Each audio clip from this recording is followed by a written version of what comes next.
The champagne bubbles rose in golden spirals, but I couldn't taste them.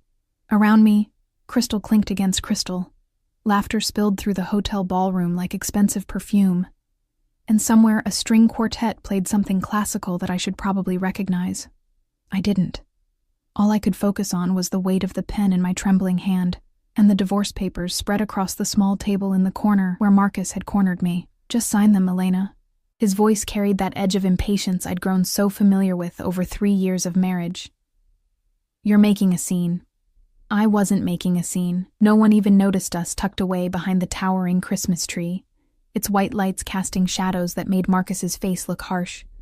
Unfamiliar, or maybe I'd just never really looked at him before. Maybe I'd been too busy trying to be enough, cooking his favorite meals, pressing his shirts, shrinking myself smaller and smaller until I was practically invisible. My fingers tightened around the pen. Black ink, silver barrel, such a small thing to end a marriage with. "It's Christmas," I whispered, hating how my voice cracked. "Couldn't this wait until what? Until you stop being so goddamn difficult?" Marcus leaned closer, and I caught the scent of his cologne mixed with something sharper, another woman's perfume probably. The same one I'd smelled on his collar for months. "I have plans tonight, Elena. Plans that don't include watching you cry over something that's been dead for a year." My eyes burned, but I refused to let the tears fall. Not here. Not in front of all his colleagues from the law firm. Not in this beautiful ballroom where everyone looked so polished and perfect. I was the only broken thing in the room, wearing a dress I'd bought on sale 3 years ago, because Marcus said I didn't need new clothes when we were saving for the future. Our future. What a joke. I pressed the pen to paper, my hand shaking so badly the signature came out jagged, barely legible. Elena Marie Chen. Soon to be just Elena again. Elena the failure. Elena the not enough. There. I dropped the pen and it rolled off the table, hitting the marble floor with a small, pathetic sound. "Merry Christmas to you, too." Marcus was already gathering the papers, not even looking at me. "My lawyer will be in touch about the apartment. You have 30 days. 30 days. 3 years of marriage. 30 days to pack up the ruins." He walked away without another word, melting into the crowd of beautiful people in their beautiful clothes, and I was left standing there with mascara probably running down my face and champagne I couldn't drink burning in my stomach. The Christmas tree lights blurred into stars, and I realized I was crying after all. Silent tears that tasted like salt and failure. I needed air. I needed to be anywhere but here. The hallway outside the ballroom was blessedly empty. All white marble and gold fixtures that probably cost more than my entire year's salary as a kindergarten teacher. My heels clicked too loudly against the floor as I stumbled toward what I hoped was an exit. Any exit.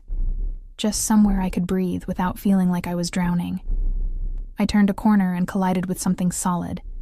Not something. Someone. The impact sent me staggering backward, and strong hands caught my elbows, steadying me before I could fall. I looked up and up, into the darkest eyes I'd ever seen. Almost black, framed by thick lashes that seemed unfair on a man. His face was all sharp angles and shadow, beautiful in a dangerous way that made my breath catch for reasons that had nothing to do with the collision. "I'm sorry," I gasped, trying to step back, but his hands remained on my arms. Not tight, not bruising, but firm, steady. "I wasn't watching where I was. You're crying." His voice was deep, accented with something I couldn't place. Italian, maybe, or something Eastern European. It rumbled through his chest and into my bones. "I'm fine." I tried to smile, to pull away, but he didn't release me. His thumb moved almost imperceptibly against my arm, and I became suddenly, viscerally aware that I was touching a stranger. A stranger who smelled like winter air and something darker. Leather and smoke and danger. He was tall, dressed in a suit that probably cost more than Marcus's car, black, perfectly tailored, with a dark gray shirt underneath that made his olive skin seem to glow. His hair was dark too, styled back but with one piece falling across his forehead. He looked like he belonged in a movie, Not in a hotel hallway at a Christmas party for lawyers and their wives. Ex-wives, I corrected myself bitterly. You're not fine. It wasn't a question. His eyes traced my face with an intensity that made me want to look away. But I couldn't. I was trapped in that dark gaze like a moth in amber. Who made you cry? No one. It's nothing. I finally managed to pull free, wrapping my arms around myself. The hallway suddenly felt cold despite the heating. Just a bad night. A bad night, he repeated, and something about the way he said it made those two simple words sound like a threat. Like he was cataloging the offense for future retribution. Behind him, two men appeared from around the corner, both large, both wearing dark suits that didn't quite hide the bulk beneath. Security, or bodyguards, or something else entirely.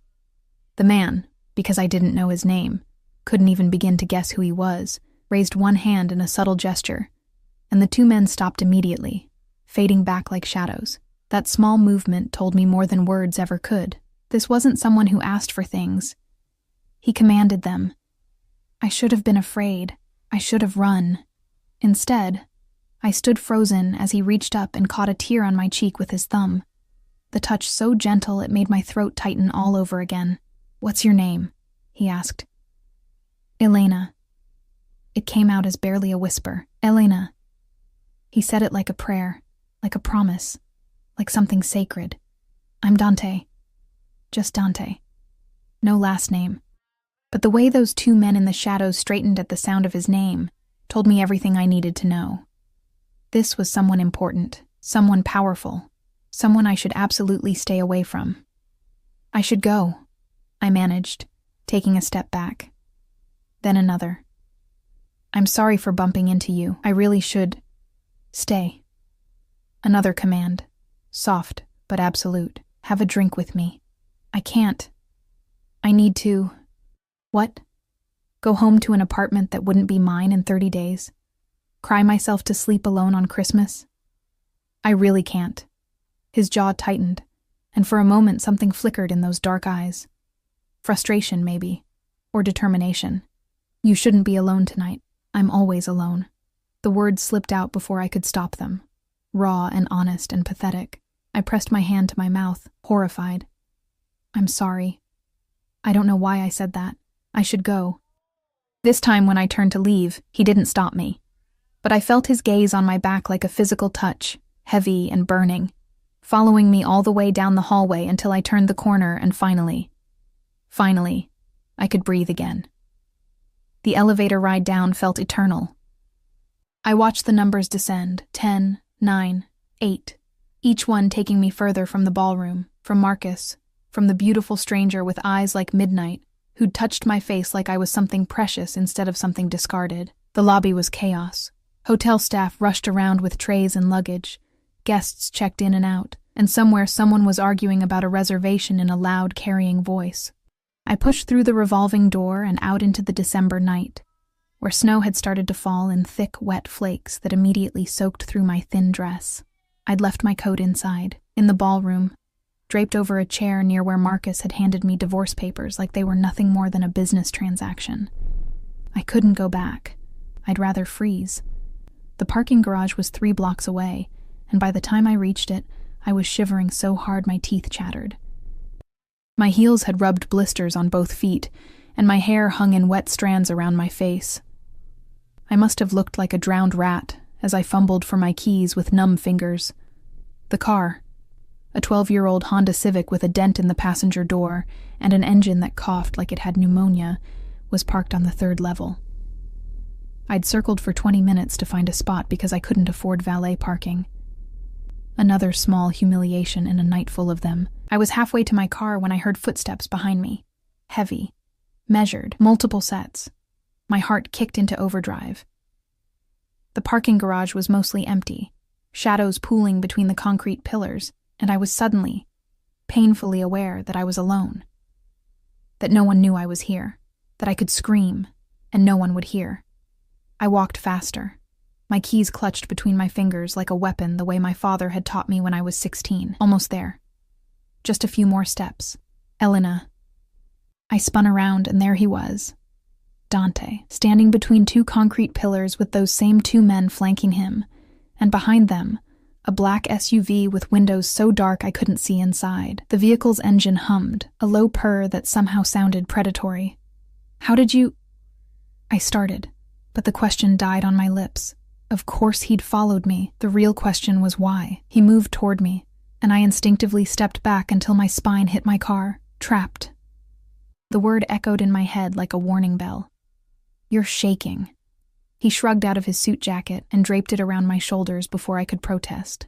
The fabric was warm from his body heat, and it smelled like him, that intoxicating mixture of winter and danger that made my head spin. "You followed me." My voice came out steadier than I felt. "Yes." No apology, no explanation. Just that simple affirmation that should have terrified me but instead sent something hot and confusing coiling through my stomach. Why? He stepped closer, so close I could feel the heat radiating from him, could see the snow melting in his dark hair. "Because you were crying. Because someone hurt you. Because—" He stopped, his jaw tightening again. "Because I wanted to. You don't even know me." "No."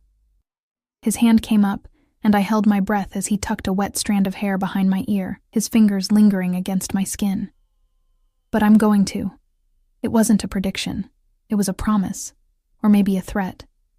With him, I couldn't tell the difference. "I need to go home," I whispered. "Not like this. Not alone. Not on Christmas."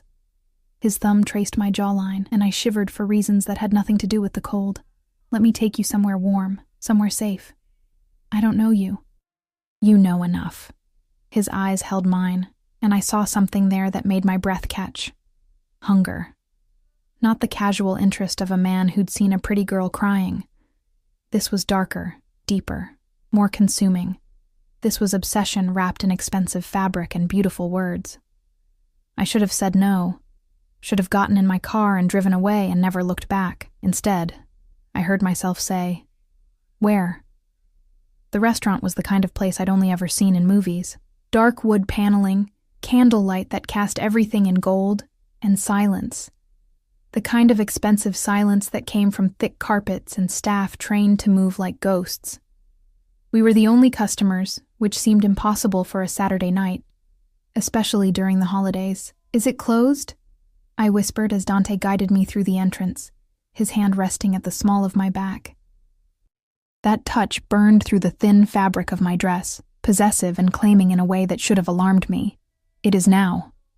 He said it casually, like closing an entire restaurant was nothing unusual, like he did it every day. One of his men, the taller one with a scar cutting through his left eyebrow, stood by the entrance as we passed.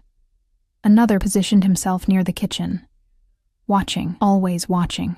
It should have made me feel safer. Instead, it made my skin prickle with awareness that this wasn't normal. None of this was normal. A waiter appeared from nowhere, pulling out a chair at a table near the fireplace. The flames crackled and popped, throwing shadows across Dante's face as he sat across from me. He'd given me his jacket, but I still couldn't stop shaking. Shock, maybe? Or the delayed realization of what I'd just done. Gotten into a car with a strange man, let him bring me to a closed restaurant, sat down across from him like this was a date, instead of whatever twisted thing it actually was. Wine? Dante didn't wait for my answer. He spoke in rapid Italian to the waiter, who nodded and disappeared. His accent was thicker now, rolling consonants that sounded like music and menace all at once. "I shouldn't be here," I said, gripping the edge of the table. The wood was smooth and cool beneath my palms.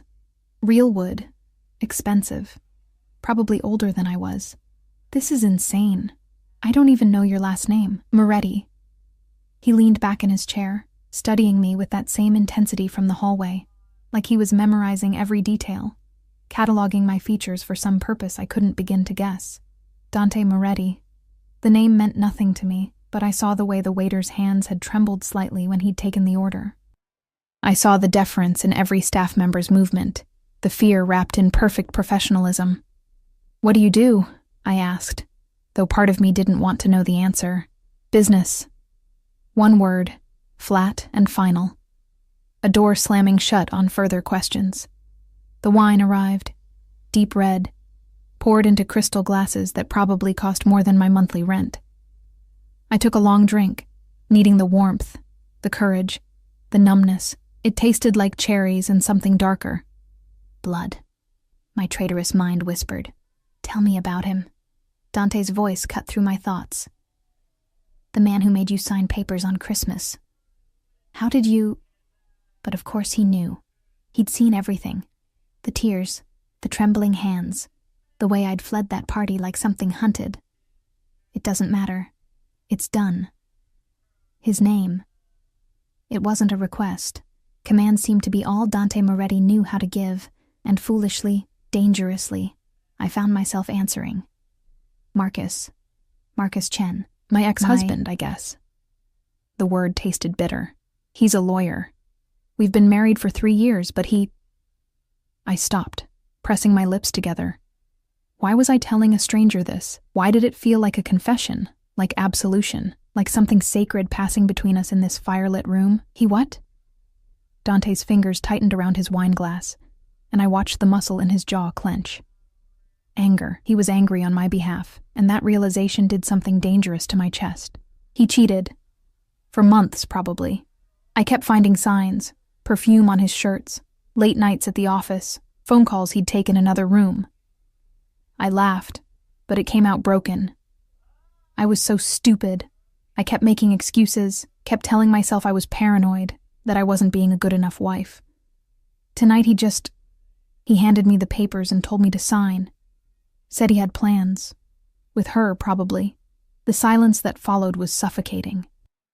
Dante didn't move, didn't speak, but something had shifted in the air between us.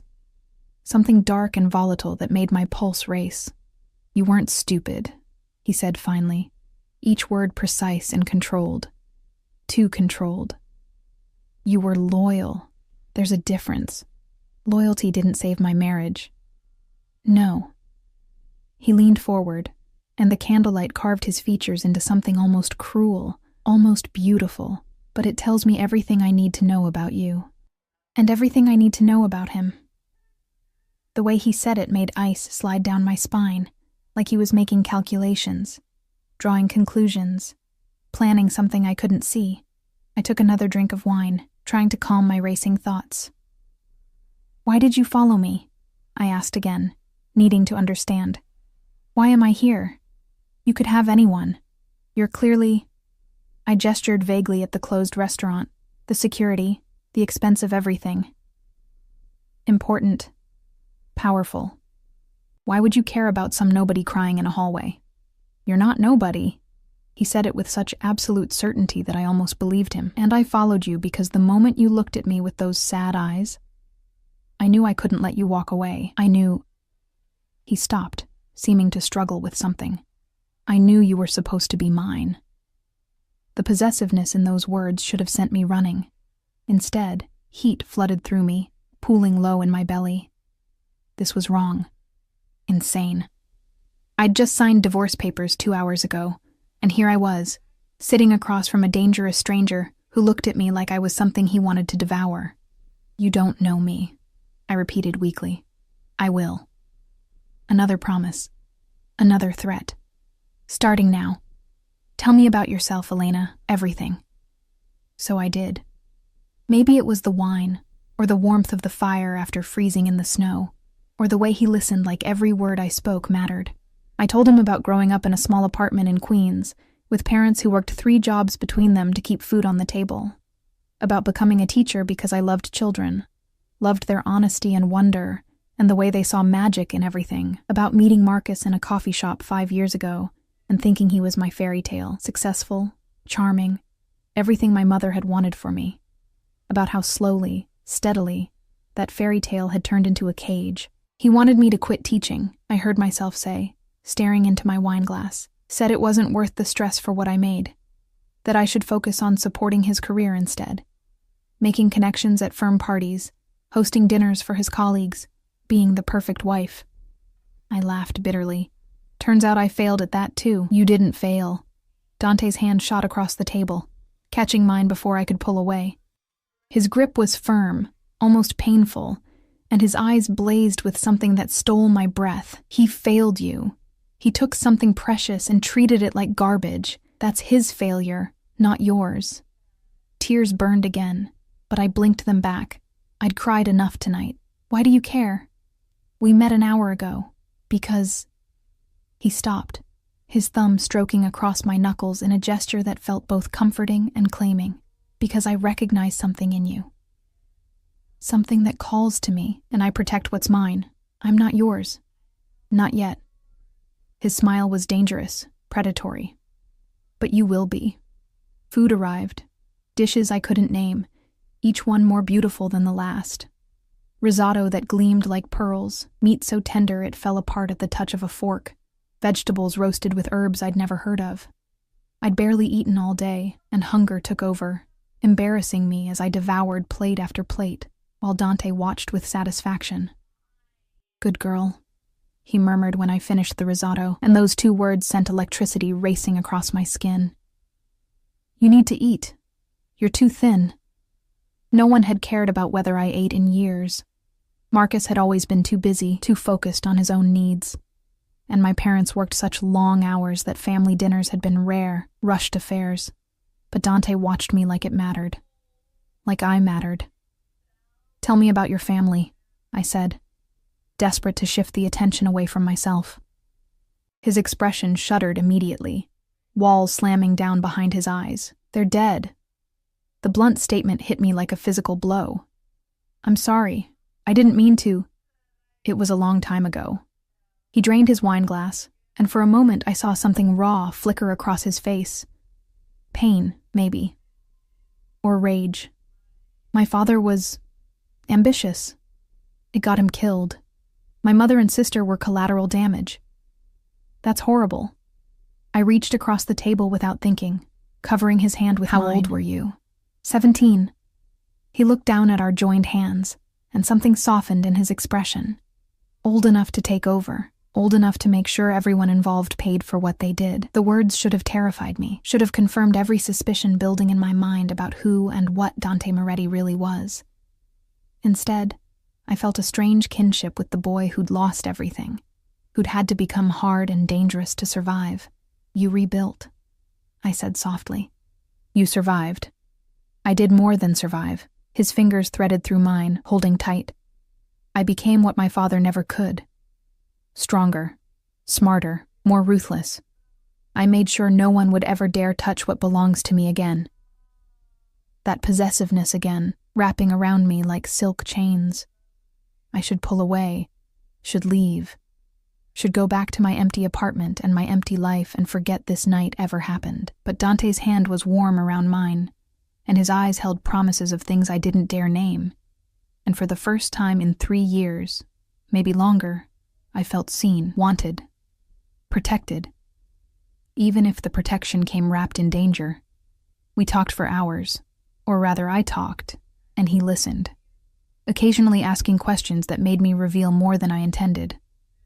About my dreams of opening my own preschool someday, about the children I taught and how each one felt like a small miracle. About the books I read late at night when Marcus was out, romances and thrillers where people were passionate and dangerous, and nothing like my safe, suffocating life. Not so safe anymore, Dante said with dark amusement, reading my thoughts. You got into a car with a stranger, Elena. Came to a closed restaurant with armed men at the doors. That's not the choice of someone who wants safety. He was right. God help me. He was right. What do you want from me? I whispered. He stood abruptly, coming around the table before I could react. His hand cupped my face, tilting it up to meet his gaze, and I stopped breathing entirely. Everything. His thumb traced my lower lip, and I shivered. Your time? Your thoughts? Your trust? Eventually, his voice dropped to something dark and possessive that made heat pool between my thighs. Everything else. I just got divorced today. I know. He leaned down, his breath ghosting across my lips. I don't care. You were never really his. You're meant for someone who will worship you, protect you, give you the world, someone who will burn it all down before letting you cry alone in a hallway. That's insane. Yes. His lips curved into a smile that was all predator. But you're still here. I was. Despite every rational thought screaming at me to run, I was still here, trapped in his orbit like a planet circling the sun, drawn inexorably toward something that would either warm me or incinerate me completely. "Take me home," I heard myself say. His expression darkened. "Not yet." "Dante, one more hour. Give me one more hour with you, Elena. Then I'll take you anywhere you want to go." It was already past midnight. Christmas had bled into the day after, and I had nowhere to be, no one waiting for me. What was one more hour in this beautiful, dangerous dream? 1 hour, I agreed. His smile was triumphant, possessive, absolutely devastating. I had no idea that agreeing to that hour would change everything. The hour stretched into 2, then 3. We moved from the restaurant to his car. That sleek black SUV with leather seats that smelled like luxury and something uniquely him. One of his men drove while the other sat in the passenger seat, and Dante kept me tucked against his side in the back, his arm around my shoulders like he'd been holding me for years instead of hours. "Where are we going?" I asked, as the city lights blurred past the tinted windows. "Somewhere you can rest." His fingers traced patterns on my shoulder, absent and possessive. "You're exhausted." I was. The adrenaline had crashed, leaving me hollow and shaky. But more than that, I felt safe in a way that made no sense. This man was clearly dangerous. The guns I'd glimpsed under his men's jackets, the way people moved out of his path, the closed restaurant, and the deference and the cold authority in every word he spoke. I should be terrified. Instead, I let my head rest against his chest and listened to the steady rhythm of his heartbeat. The building we pulled up to was in Tribeca, all glass and steel and doormen in uniforms. The penthouse, naturally. Dante's hand stayed at my back as we rode the private elevator up, his touch burning through my dress.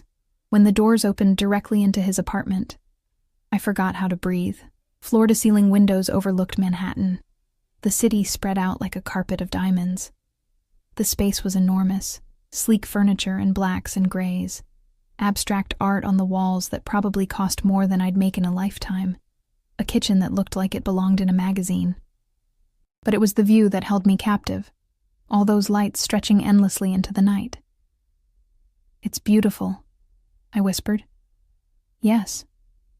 But when I glanced back, Dante was looking at me, not the view. "Sit. I'll get you something warm to drink." I sank onto the leather couch, my blistered feet screaming with relief as I slipped off my heels.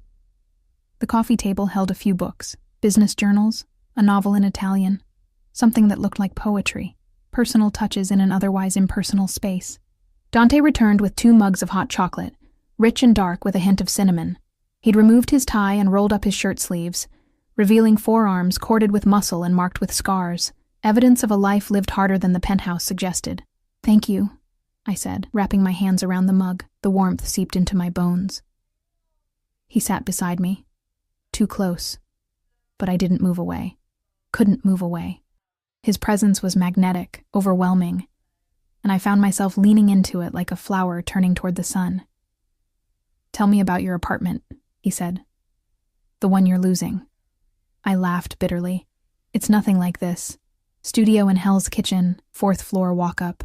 The heat barely works, and my neighbor plays saxophone at 2 a.m. But it was mine. Or I thought it was. The reality crashed over me again. Marcus kept it in his name. Everything was in his name. The apartment, the car, even our bank account. He said it was easier that way, for taxes or something. I was so stupid. Stop calling yourself stupid. Dante's voice went hard. He manipulated you, isolated you, made sure you had nothing so you'd have no choice but to stay. That's not stupidity, Elena. That's abuse. The word hung between us, heavy and true. I'd never let myself think it before, but hearing Dante say it made something crack open in my chest. Marcus had been careful. No bruises, no marks, nothing anyone could point to. Just a steady erosion of my independence, my confidence, myself, until I was barely recognizable. "I need to find a place," I said, pushing past the ache. "I have 30 days, but on my salary, I trailed off, doing the math I'd been avoiding all night. First month, last month, security deposit. Even a studio in a bad neighborhood would take most of my savings." I'll figure it out. No. Dante set down his mug with deliberate precision. You'll stay here. I choked on my hot chocolate. What? No. I can't. That's insane. We just met. I have 5 bedrooms. 4 of them are empty. His tone brooked no argument. You need a place to stay. I have space. It's logical. It's not logical. It's crazy. You don't let strange women move into your penthouse because they're having a bad day. You're not strange. You're mine. He said it with such casual certainty that my breath caught. And I take care of what's mine, Elena. You need a home. I have one. You need safety. I can provide it. You need time to rebuild your life. I'll give you that time. Why? I demanded, setting down my mug before I dropped it. Why would you do this? What do you want from me? He leaned closer, his hand coming up to cup my face with a gentleness that contrasted sharply with the intensity in his eyes. I want you to stop crying. I want you to stop flinching like you expect the world to hurt you. His thumb traced my cheekbone. I want you to understand that you're not alone anymore. You don't know me, I said again, but it sounded weak even to my own ears. Then let me. His forehead touched mine, and I could feel his breath against my lips. Stay. Not forever. Not even for long if you don't want to. But stay until you figure out what comes next. Stay where I can keep you safe. Every rational part of my brain screamed at me to refuse, to leave, to go back to my dying car, and my saxophone-playing neighbor, and my safe, predictable life where strange men didn't offer me penthouses and protection wrapped in possession. But I was so tired of being rational. So tired of being careful and small and grateful for scraps. 1 week, I heard myself say. I'll stay for 1 week while I look for a place. Dante's smile was slow and satisfied, like he'd just won something far more significant than a temporary houseguest. 1 week. He showed me to one of the guest rooms, enormous, with its own bathroom and a bed that looked like a cloud. He gave me one of his shirts to sleep in, since all my clothes were back at the apartment I apparently no longer had rights to. Sleep, he commanded, pausing in the doorway. We'll deal with everything else tomorrow, but I couldn't sleep. I lay in that massive bed, wearing his shirt that smelled like him, and stared at the ceiling trying to process everything that had happened. Divorce papers, a collision in a hallway, a closed restaurant and hot chocolate, and a penthouse overlooking Manhattan. A man who looked at me like I was precious instead of disposable. My phone buzzed. Marcus. I almost didn't answer, but some masochistic part of me needed to know. What? My voice came out cold, unfamiliar. Where are you? He sounded annoyed. I went by the apartment to get some things and you're not there. You went by the apartment you're kicking me out of. How thoughtful. Don't be dramatic, Elena. I need to know where you are. For the lawyer. For the settlement. I'm somewhere safe. Safer than I'd been in years. Protected by a man who'd followed me into a parking garage because I was crying. You'll hear from me when I'm ready. Elena. I hung up. Then I blocked his number, and Sarah's number, his affair partner, who I'd been too cowardly to confront, and everyone else who belonged to that old life. The life where I was small and quiet and grateful. When I finally slept, I dreamed of dark eyes and dangerous promises, and hands that held me like I was something worth protecting. I woke to sunlight streaming through unfamiliar windows and the smell of coffee.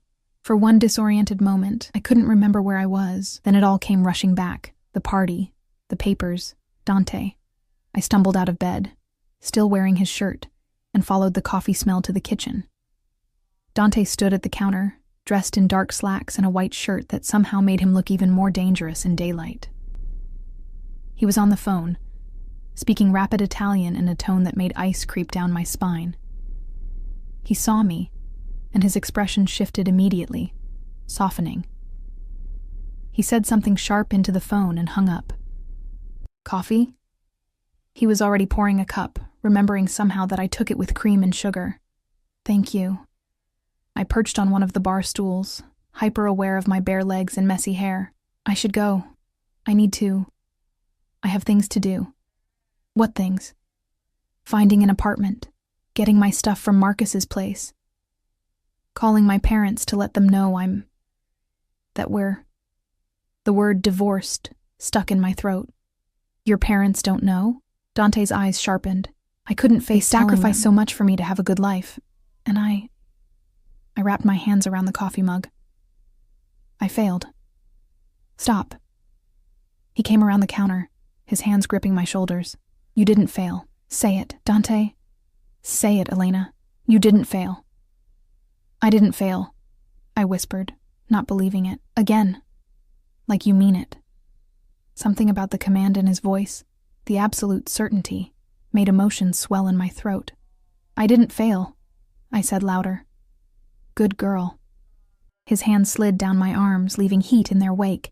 Now, your things. Give me the address and my men will retrieve them. I can't ask you to... You're not asking.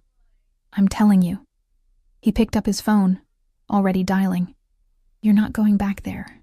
You're not facing him again. My people will get your belongings and bring them here. That's not necessary. It is.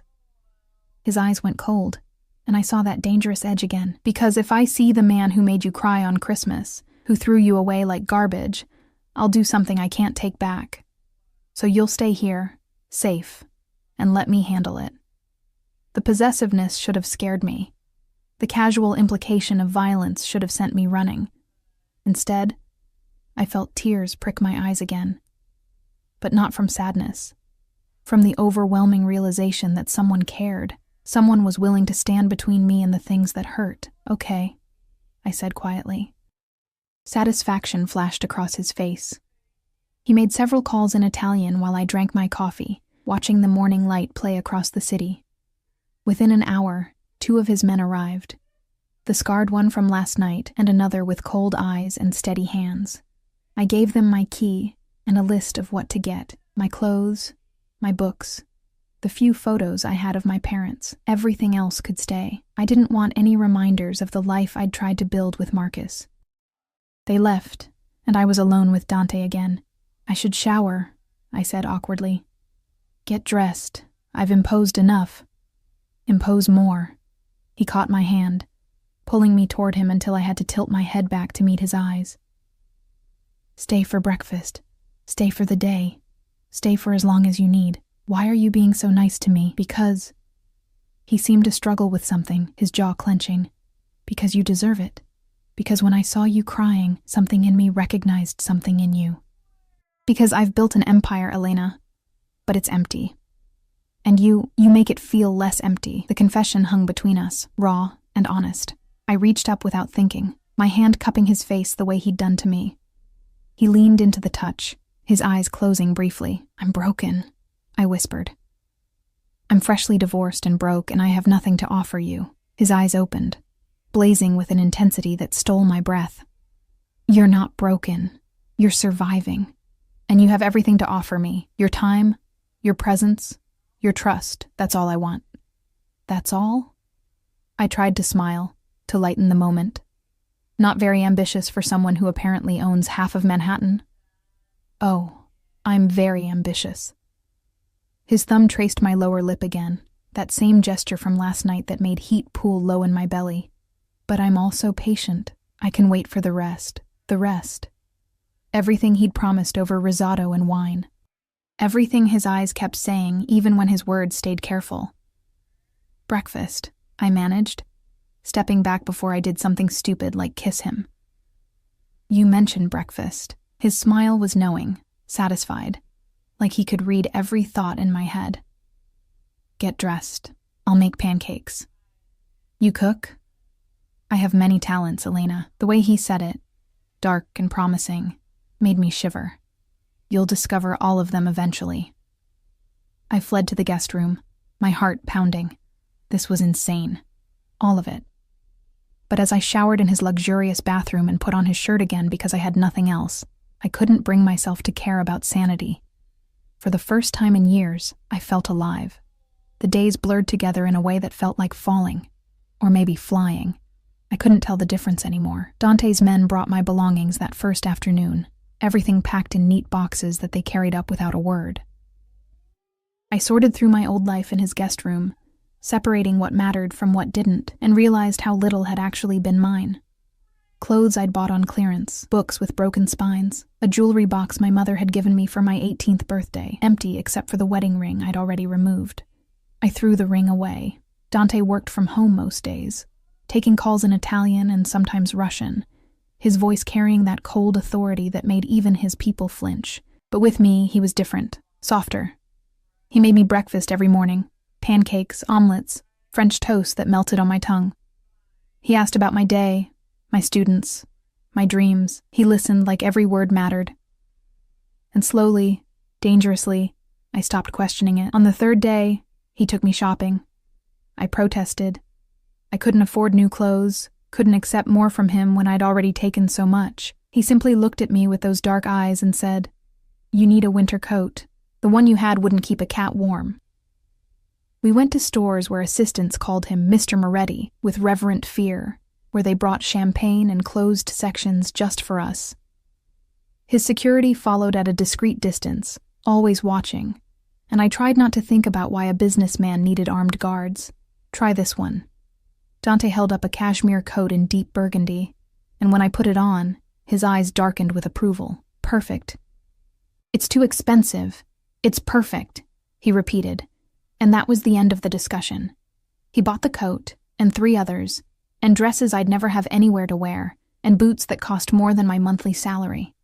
When I tried to refuse, he leaned close and whispered, "Let me take care of you, Elena. Let me give you the things you deserve." So I did. God help me, I did. That night, we ate takeout on his couch, Chinese food from containers, nothing fancy, and it was somehow more intimate than the closed restaurant. His arm draped over my shoulders as we watched a movie, and I let myself sink into his warmth, his strength, the steady presence that made me feel safe in a world that had proven itself anything but. "Tell me about your business," I said during a commercial break. His body tensed slightly. "What do you want to know?" "What you do."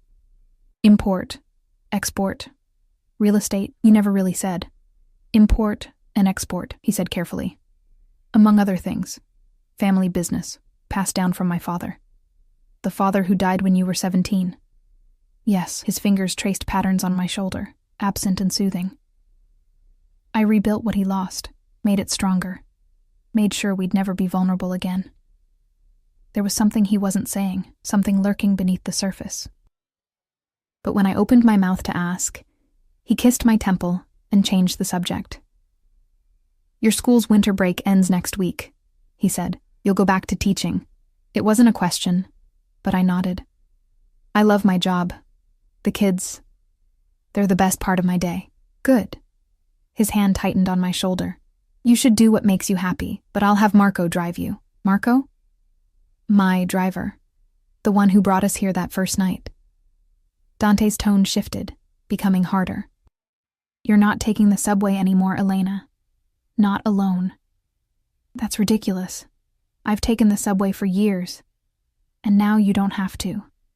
His eyes met mine, implacable. "This isn't negotiable. You're under my protection now, which means you travel safely. Marco will take you to school and pick you up. Anywhere else you need to go, he'll drive you. I can't ask you to—" "You're not asking. I'm telling you." He cupped my face, his thumb stroking my cheek. "Do you understand? You're mine to protect now, Elena. That means I decide what's safe."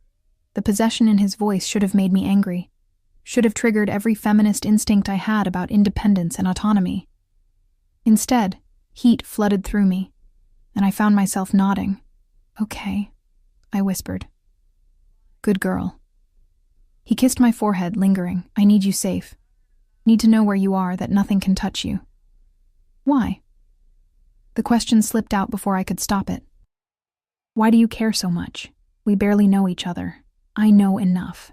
His hand slid into my hair, fingers tangling in the strands. "I know you take your coffee with too much sugar. I know you read before bed and that you cry at sad commercials. I know you give everything to everyone else and nothing to yourself. I know—" His voice dropped, rough and intense.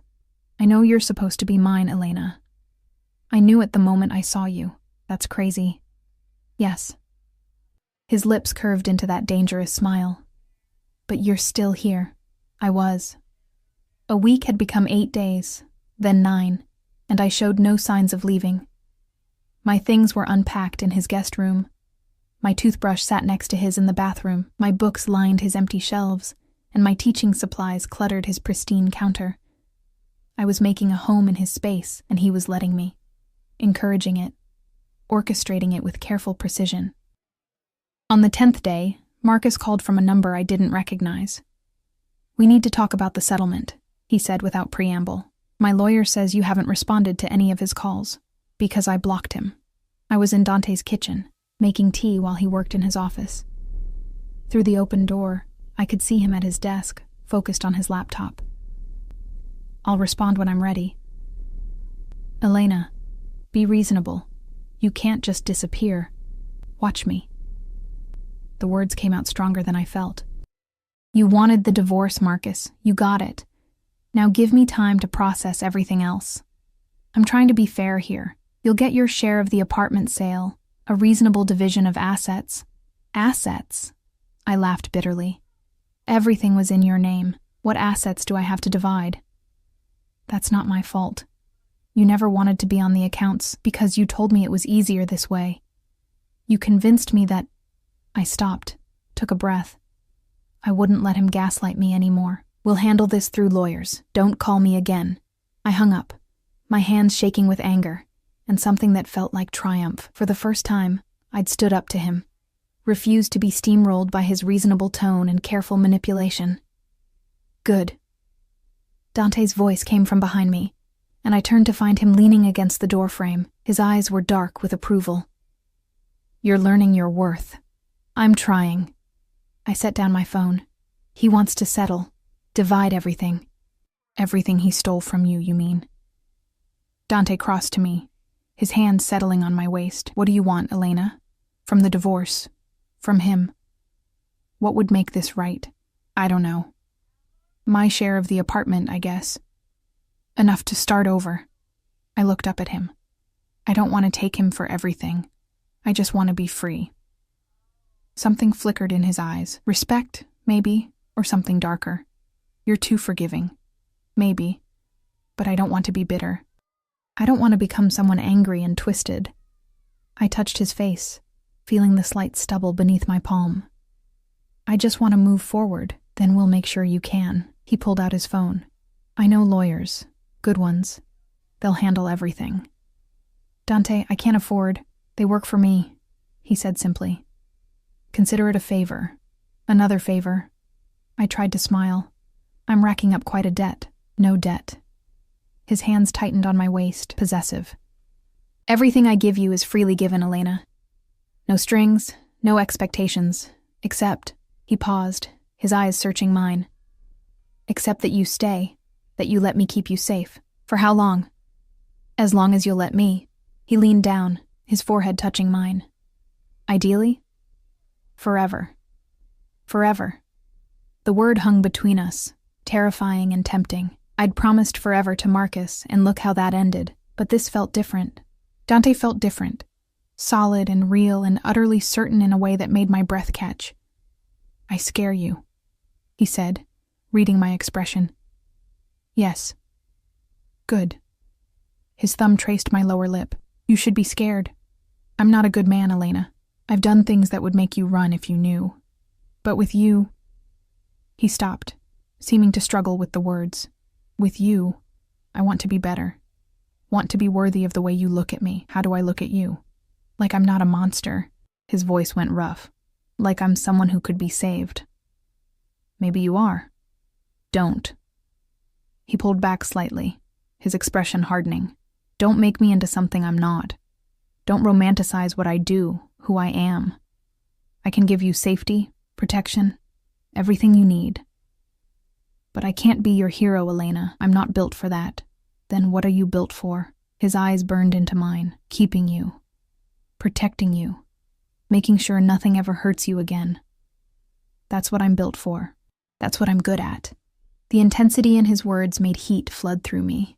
This wasn't a fairy tale. This wasn't some romance where the broken girl fixed the dangerous man with her love. This was something darker, more primal. This was two people recognizing something in each other and refusing to let go. Okay, I said softly. Okay? Okay, I'll stay. Not forever. I can't promise forever, but for now. Until I figure out what comes next. Triumph flashed across his face, quickly hidden but unmistakable. For now is enough. He kissed me then, finally, after days of careful distance and restrained touches. His lips were firm and demanding, and I melted into him with a gasp. His hand fisted in my hair while the other splayed across my lower back, pulling me flush against him. I could feel his heart pounding, matching the frantic rhythm of my own. When he pulled back, we were both breathing hard.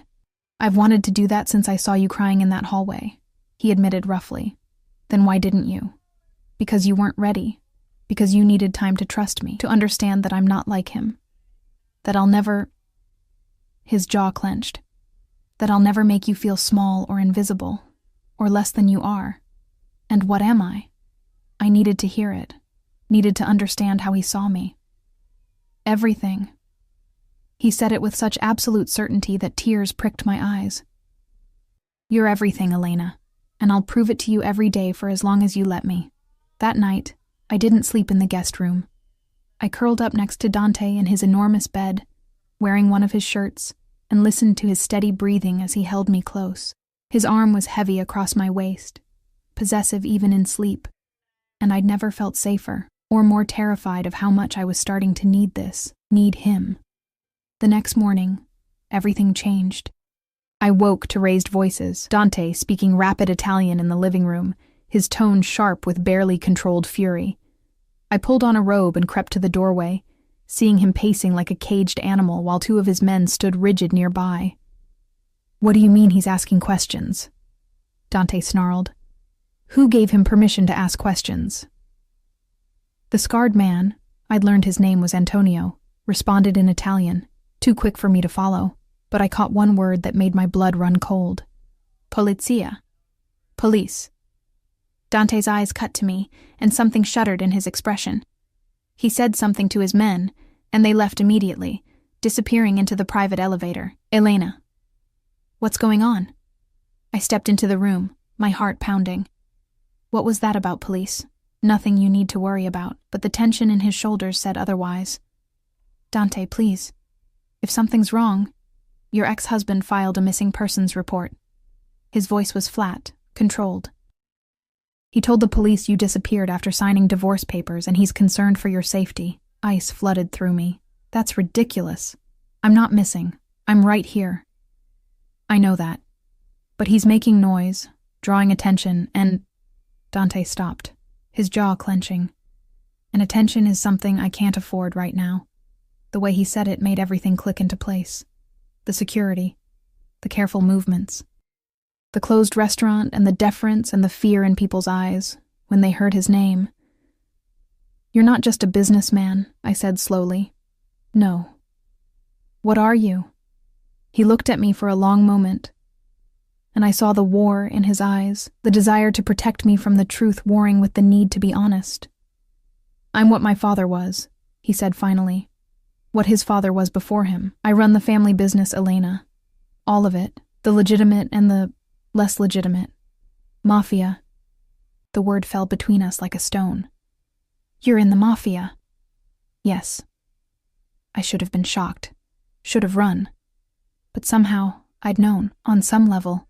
I'd always known what he was. The danger that clung to him like cologne. The power that made people bow. The careful way he moved through the world like a predator among prey. Why didn't you tell me? Because I wanted you to see me first. Just me. Not what I do, or who I am in that world. I wanted... His hand raked through his hair, frustration bleeding through his control. I wanted one thing in my life that wasn't stained by blood and violence. And then you walked into me in that hallway, crying over a man who didn't deserve you, and I knew. I knew you were that one thing. I should leave, but even as I said it, my feet stayed planted. You should. He crossed to me, his hands framing my face. You should run as far and as fast as you can, Elena. You should forget you ever met me and build a safe, normal life far away from this. From me, but I can't let you go, His voice dropped to something raw and desperate. I know I should. I know keeping you here is selfish and dangerous and wrong. But the thought of you out there, unprotected, vulnerable, it makes me insane. So yes, you should leave. But I'm asking you not to. My hands covered his, holding them against my face. If you stay, under my protection, completely, which means following my rules. It means accepting what I am and what I do. It means trusting me to keep you safe, even when the world gets dark. His eyes searched mine desperately. It means belonging to me, Elena. Can you do that? I thought about Marcus, about the safe life that had slowly strangled me, about being small and invisible, and grateful for scraps, about crying alone in hallways because no one cared enough to notice. Then I thought about Dante, about pancakes and cashmere coats and the way he held me like I was precious, about feeling seen and protected and wanted for the first time in my life. Yes, I whispered. I can do that. The relief that flooded his face was almost painful to witness. He pulled me against him, his face buried in my hair, and I felt him shaking. Thank you, he breathed. Thank you, Elena. I swear to you I'll keep you safe. I'll give you everything. You'll never regret this. I held him tight, breathing in his scent, and tried to believe him. Tried not to think about what I was really agreeing to. Tried not to wonder what price I'd eventually have to pay for choosing the monster over the mundane. The police came 3 days later. I was grading papers at Dante's dining table when Marco appeared in the doorway, his expression tight. Miss Elena, Mr. Moretti says you need to come to his office. Now, my stomach dropped. In the 2 weeks I'd been living here, Marco had never interrupted me during the day. Something was wrong. Dante's office was all dark wood and leather, walls lined with books in Italian and Russian. He stood by the window, phone pressed to his ear, speaking in rapid-fire Italian that sounded like threats. When he saw me, he ended the call immediately. The police are downstairs, he said without preamble. They want to speak with you about Marcus's missing persons report. What do I tell them? The truth. He crossed to me, his hand settling on my shoulders, that you left voluntarily after the divorce, that you're staying with a friend. Don't mention my name unless they ask directly. And if they do, tell them we met at the Christmas party and I offered you a place to stay. Nothing more. Okay. My heart hammered against my ribs. Elena. He tilted my face up to meet his eyes. This is important. They can't know about us, about what we are to each other. It's too dangerous right now. Can you do that? Yes. Good girl. He kissed me quickly, fiercely. Antonio will be with you the entire time. If they ask anything that makes you uncomfortable, you end the interview. Understand? I nodded. Even though fear was crawling up my throat, this was real. The danger he'd warned me about, the darkness of his world, it was here, in this pristine penthouse, threatening to swallow me whole. The detectives were waiting in the lobby. A woman in her 40s with kind eyes, and a younger man who looked bored. Antonio stood against the wall, watching everything with predatory stillness. Mrs. Chen? The woman extended her hand. I'm Detective Martinez. This is Detective Foster. We just need to ask you a few questions about your whereabouts over the past 2 weeks. It's Ms. Chen now, I said, shaking her hand. Or just Elena. We're divorced. Yes, we heard about that. Your ex-husband is concerned. My ex-husband is controlling. The words came out sharper than I intended. I'm 28 years old. I left voluntarily after he served me with divorce papers at a Christmas party. I'm staying with a friend while I find a new apartment. There's no mystery here. Detective Martinez's eyes softened. I understand.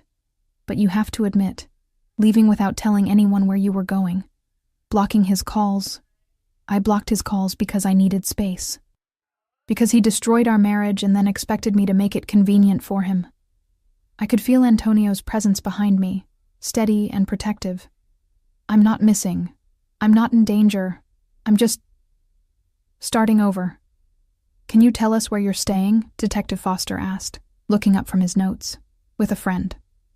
We'll need a name and address. My mouth went dry. Dante had said not to mention him unless asked directly, but here they were, asking. Dante Moretti. He's a friend. I met him at the Christmas party where my ex-husband served me with papers. Something flickered in Detective Martinez's expression. Recognition, maybe. Or concern. Dante Moretti, the businessman? Yes. The two detectives exchanged a look that made my skin prickle. They knew something. Something about Dante that made them wary. Ms. Chen, Detective Martinez said carefully, are you sure you're safe? If Mr. Moretti is pressuring you in any way? He's not. I stood straighter, channeling every ounce of confidence I'd learned from watching Dante command rooms full of dangerous men. He's been nothing but kind to me. He offered me a place to stay when I had nowhere else to go, and I accepted. That's all. And your relationship with him is... Heat flooded my cheeks, but I held her gaze. That's none of your business, Detective. I'm an adult. I'm not missing. I'm not being held against my will. I simply left my ex-husband and started building a new life. Is there a law against that? No, ma'am. Detective Foster closed his notebook. But you should know that your ex-husband is threatening to file for a welfare check. Maybe even try to claim you're not in your right mind. Let him try. The anger that surged through me was clean and sharp. I was in a 3-year marriage where I was systematically isolated, controlled, and made to feel worthless. Now I'm out. I'm safe. And I'm not going back. If Marcus wants to waste police resources trying to drag me back into his control, that's his choice. But I'm done being manipulated. Detective Martinez smiled slightly. Good for you, Ms. Chen. Just be careful. Mr. Moretti has a reputation. So did my ex-husband, I said quietly. Spotless record, respected lawyer, upstanding citizen. And he destroyed me piece by piece behind closed doors. I'll take my chances with someone who's honest about who he is. They left after taking my contact information, and I sagged against Antonio the moment the elevator doors closed. You did well, he said in his heavily accented English. Boss will be pleased. Will he? I looked up at the man who'd become my silent shadow. They know about him, Antonio. They know what he is. Everyone knows what the boss is. Antonio's scarred face was impassive.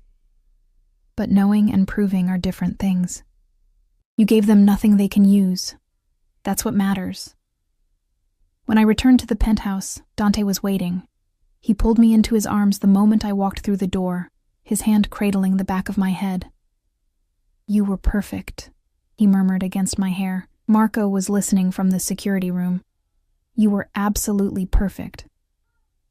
They warned me about you. I pulled back to look at him, told me to be careful, that you have a reputation. I do. He cupped my face, his thumbs stroking my cheeks. Everything they think about me is probably true, Elena. I'm not a good man. But with you, for you, I'll be the best man I can be.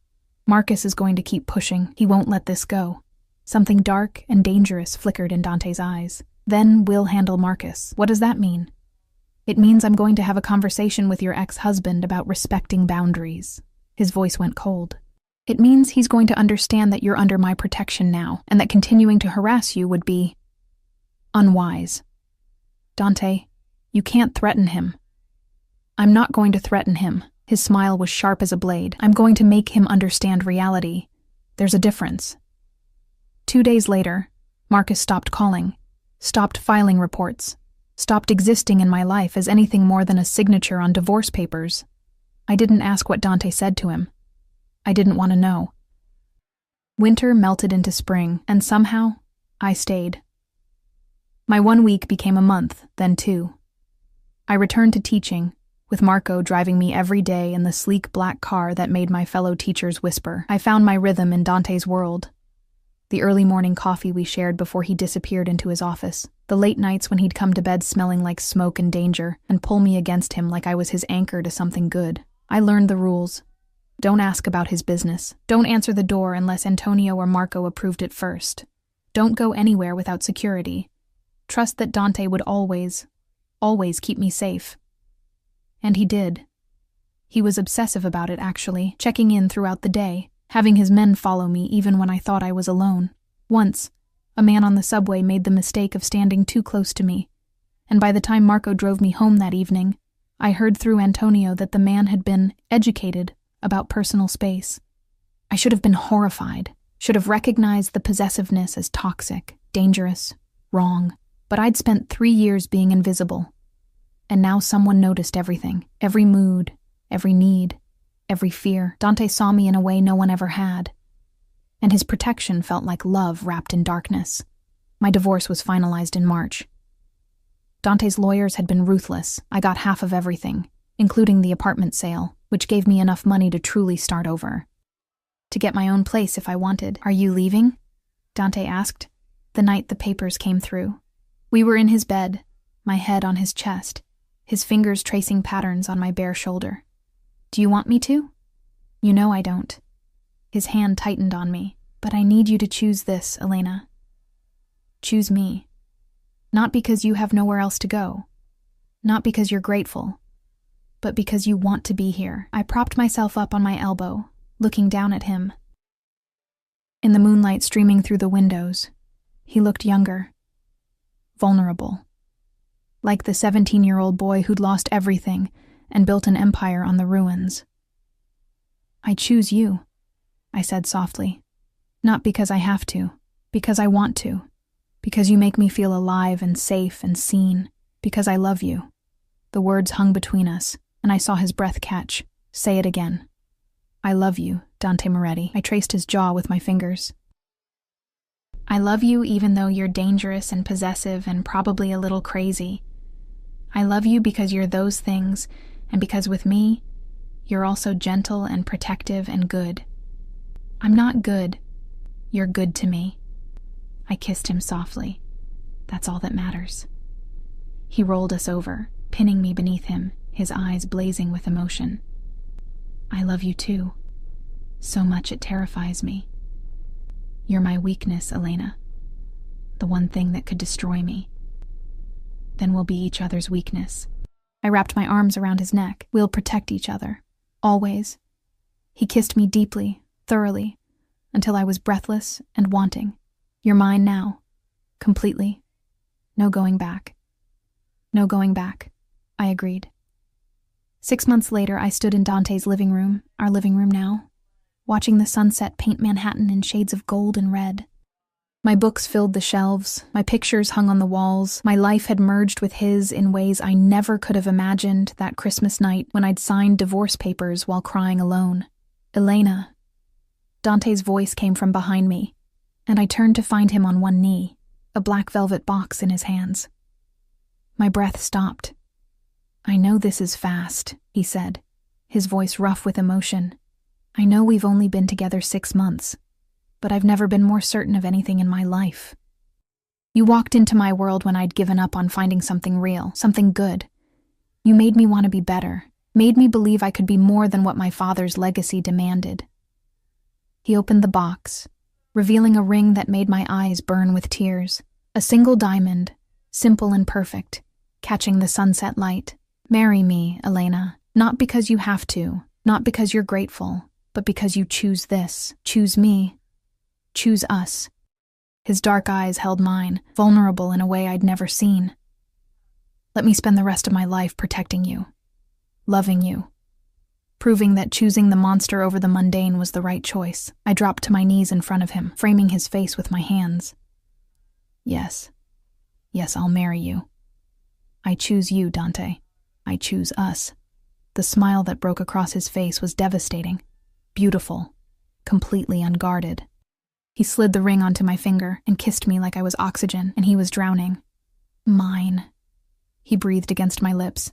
"Yours," I agreed, and I was. Completely, irrevocably his. Our wedding was small, just his most trusted men and my parents, who'd flown in from Queens with tears in their eyes and questions I carefully didn't answer. They knew Dante was successful, powerful, dangerous. They didn't know the specifics, and I intended to keep it that way. "He makes you happy," my mother said, as she helped me into my dress, cream silk that Dante had chosen, simple and elegant. "That's all that matters." "He does," I said honestly. "He makes me feel like I'm enough, like I'm everything." "Then that's all I need to know." She kissed my cheek. "Be happy, my Elena. That's all we ever wanted for you." The ceremony was held in the penthouse, overlooking the city that had witnessed our beginning. Antonio stood as Dante's best man, and as I walked toward my soon-to-be husband, I saw the naked emotion on his face. Love, possession, devotion. Everything I'd ever wanted wrapped in a dangerous package. I love you, he mouthed as I reached him. I love you too, I mouthed back. We said our vows with the sunset painting us in gold, promising to love and protect each other through everything. When he kissed me, I tasted salt from my happy tears and felt his hands shake as they held my face. My wife, he said against my lips. Finally mine. Always was, I whispered back. The reception was a blur of champagne and laughter and dancing with a man who moved like danger set to music. His men toasted us with respect in their eyes that hadn't been there before. I wasn't just the boss's girl anymore. I was his wife, part of the family, protected by the same fierce loyalty that bound them all. Late that night, after everyone had left and we were alone in our bedroom, Dante pulled me close. Thank you, he said into my hair. For what? For seeing me, the real me, not just the monster everyone else sees, for choosing this life, this world, me. His arms tightened around me. For being brave enough to sign those divorce papers and walk into that hallway and collide with me. For being mine. I tilted my head back to look at him. Thank you for following me into that parking garage. For not letting me drive away alone. For seeing that I was drowning and pulling me out. I'd drown the world for you, he said simply. Burn it all down if it meant keeping you safe. I know. And I did. I understood the depth of his obsession, his protection, his love. It was consuming and dangerous, and probably unhealthy by normal standards, but we'd never been normal. Any regrets? He asked, vulnerability flickering in his eyes. I thought about Marcus, about the woman I'd been a year ago, small and invisible and grateful for scraps. I thought about crying alone in a hallway at a Christmas party while signing papers that ended a marriage that had been dead for years. Then I looked at the man who'd followed me into darkness, who'd given me light, who'd taught me that being seen and loved and protected was worth any price. Not a single one, I said honestly. His smile was slow and satisfied and utterly devastating. Good. Because you're stuck with me now, Mrs. Moretti. No escape. Who said I wanted to escape? No one. He kissed me deeply, but I needed to hear you say it. We made love slowly that night, his hands worshipping every inch of skin, his voice rough with emotion as he told me everything I meant to him. And afterward, as I lay in his arms listening to the steady beat of his heart, I thought about choices, about how life could turn on a single moment. A collision in a hallway, a stranger's dark eyes, a decision to stay instead of run. About how sometimes the monster wasn't the one you should fear, but the one who'd protect you from all the others. About how love didn't always look the way fairy tales promised, but that didn't make it any less real. I'd walked into that Christmas party expecting nothing more than another night of being invisible. I'd walked out divorced, heartbroken, and completely alone. And then I'd collided with Dante Moretti, and everything changed.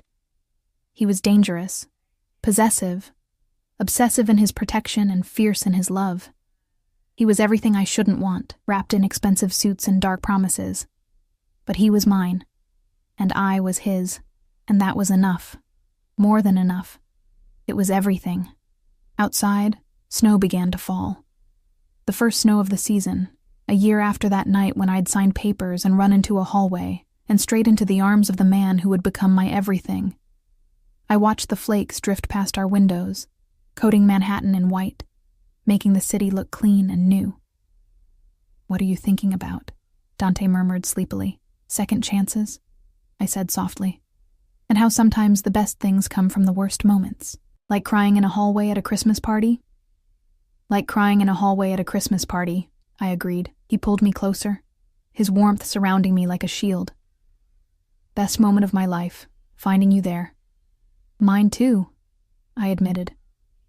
And it was true. All of it.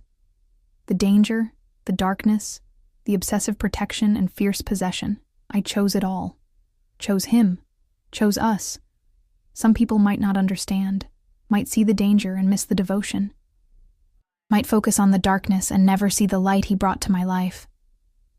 But they weren't the ones who'd been invisible. who'd been slowly erased by someone who promised to love them.